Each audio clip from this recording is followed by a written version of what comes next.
নমস্কাৰ বন্ধুসকল, welcome to my YouTube channel Assam career job. আজি পুনৰ আপোনালোকৰ বাবে বহুত ভাল খবৰ আহি গ'ল। কৃষি বিভাগৰ ফালৰ পৰা নতুনকৈ চাকৰি মুকলি কৰিছে 2025 বৰ্ষৰ কাৰণে 5057টাকৈ ভেকেঞ্চি মুকলি কৰিছে। গ্ৰেড 3 আৰু গ্ৰেড 4 লেভেলৰ ভেকেঞ্চি হয়।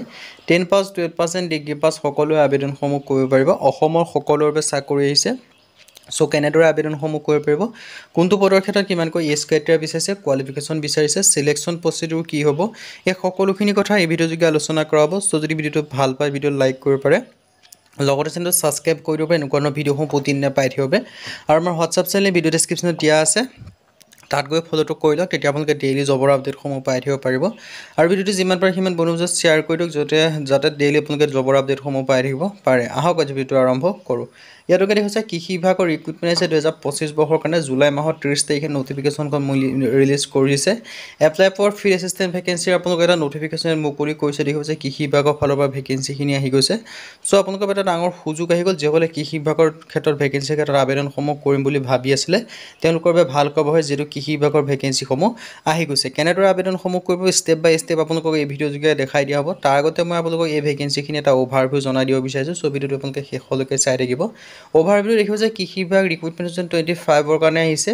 অৰ্গেনাইজেশ্যন নেম দেখিব যে Indian agriculture research institute ICAR অধীনত ভেকেঞ্চিখিনি মুকলি কৰিছে। আৰু মই আপোনালোকক ভিডিঅ'টো আগবঢ়াৰ আগতে এটা ক্লিয়াৰ কৰি দিব বিচাৰিছোঁ, এইটো আপোনালোকৰ অসম ৰিলেটেড মানে অনলি অসমৰ ভেকেঞ্চি, এইটো হৈছে অল ইণ্ডিয়া ভেকেঞ্চি। চ' অসমৰ লগতে অন্য যিমানখিনি ষ্টেট আছে অল ইণ্ডিয়া ষ্টেটৰ কেন্দ্ৰীয় আবেদনসমূহ কৰিব পাৰে, যিহেতু এইটো ইণ্ডিয়ান এগ্ৰিকালচাৰ বিভাগৰ ফালৰ পৰা ভেকেঞ্চিখিনি মুকলি কৰিছে। আৰু পোষ্ট নেমটো মুকলি কৰিছে ফিল্ড এছিষ্টেণ্টৰ ভেকেঞ্চি। টোটেল পোষ্ট আছে ভেৰিয়াছ, প্ৰায় বহুখিনি ভেকেঞ্চি মুকলি কৰিছে। এপ্লাই মোডটো অনলাইন বা ইমেইল, আপোনালোকে ইমেইলৰ থ্ৰুদি এপ্লাই কৰিব লাগে। হু কেন এপ্লাই, অল ইণ্ডিয়া মেল হওক ফিমেল হওক সকলোৱে আবেদনসমূহ কৰি ল'ব পাৰিব। চ' যদি ইণ্টাৰেষ্টেড হয়, ইলিজিবল হয়, আপোনালোকে আবেদনসমূহ কৰি ল'ব পাৰিব। আপোনালোকৰ এটা ডাঙৰ সুযোগ হয়, এটা সুবিধা আহিছে। চ' সুযোগ আৰু সুবিধাটো আপোনালোকে গ্ৰহণ কৰিব পাৰে। যদি আপোনালোকে আবেদনসমূহ কৰিম বুলি ভাবি আছে, তেন্তে ভেকেঞ্চিকেইটাৰ ক্ষেত্ৰত আবেদনসমূহ কৰি ল'ব পাৰিব।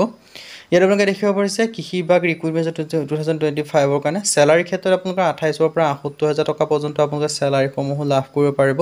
চ' যদি আপোনালোকে ইণ্টাৰেষ্টেড হয় বা আবেদনসমূহ যি কৰিম বুলি ভাবি আছে, তেন্তে ভেকেঞ্চিকেইটাৰ ক্ষেত্ৰত আপোনালোকে আবেদনসমূহ কৰি ল'ব পাৰিব।